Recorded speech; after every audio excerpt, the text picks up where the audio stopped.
Why do we watch people do terrible things? What is so captivating about watching a person become a dictator, a killer, a monster, corrupted by power? Do these people, these characters, show us something hiding inside ourselves? A raw animal instinct? Well, I recently revisited the 1972 cult classic, Aguirre, The Wrath of God, and was shocked at how violent and disturbing the main character is, but was also surprised at how I couldn't look away.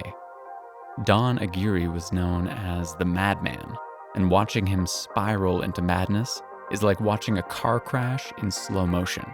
And here, I want to understand why.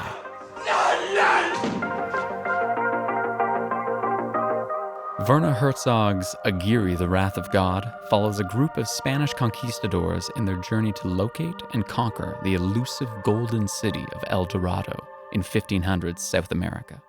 After climbing over the Andes and running low on food and supplies, the leader, famed conquistador Gonzalo Pizarro, names the film's title character, Don Aguirre, second in command of a small scouting expedition that is sent downriver to search for resources and El Dorado. They have 1 week to return with news of what lies ahead, or they will be considered lost. As the scouting group progresses, the limping Aguirre becomes violent and tyrannical. He's played by volatile German actor Klaus Kinski, who was so unhinged on set that he shot his rifle at a group of extras and blew the tip off a man's finger.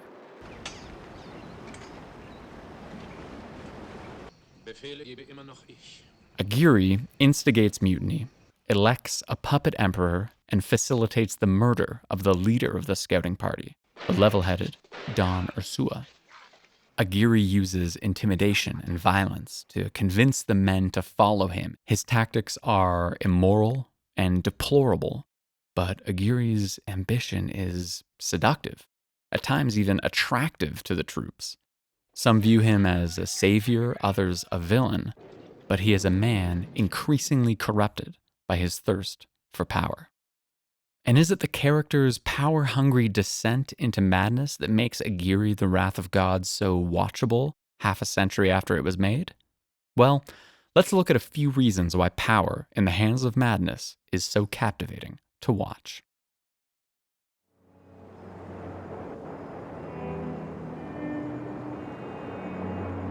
Here, the lush Amazon rainforest juxtaposes beautifully against the dark inner workings of a murderous madman. Aguirre names himself the Wrath of God and lives up to the title in every way. He is a god in a world he did not create and cannot control. At one point, he addresses a raft full of monkeys, expecting them to respond, pledging their allegiance.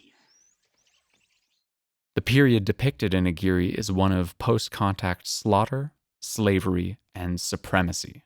The arrogance and ambitions of the main character bleed through the screen, not as accurate representations of events, but as a representation of a greater truth of the era, that power determined success. Physical power and intimidation were the norm for almost all of human history. Today, when we see the dangerous threat of Don Aguirre on screen, the rare realness of his aggression is one of the stomach-churning reasons why this movie is so frighteningly watchable. I'm the wrath of God. The earth I pass will see me and tremble.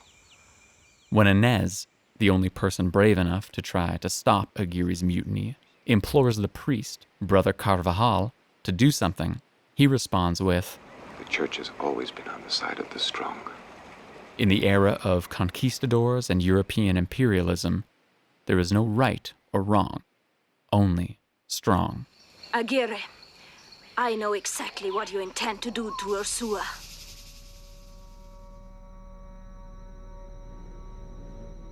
Some critics have complained that the portrayal of the conquistadors is one-sided.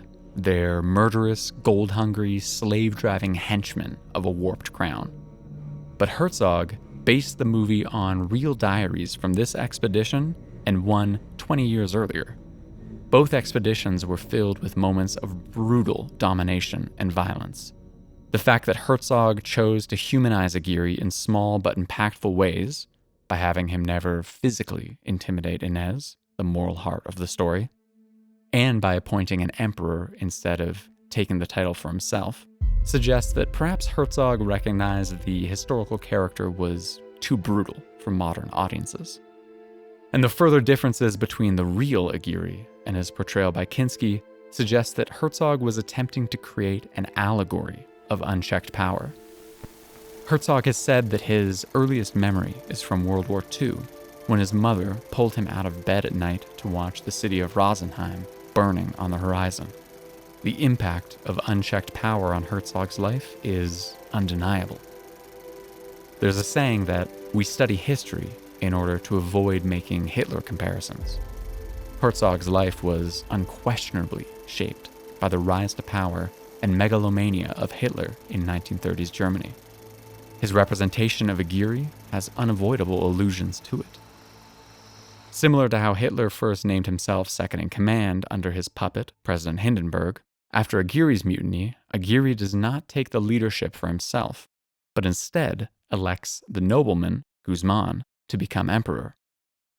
As historian Ronald Fritz states, just as the churches of Germany overwhelmingly acquiesced and cooperated with Hitler, the church sides with Aguirre.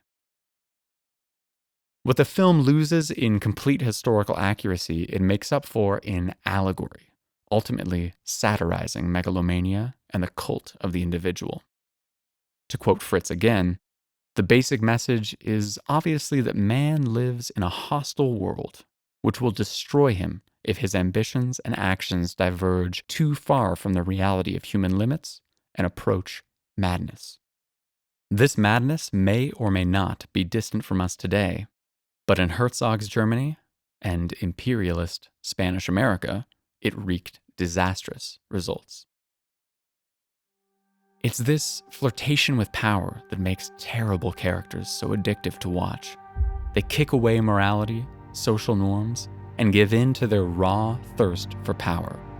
In Aguirre's, and also Kinski's case, it's a man's belief in his ultimate power smashing up against reality, an unstoppable force meeting an immovable object. The result is a magnificent study of how what Lord Acton wrote back in 1887 has proven true across every era of history.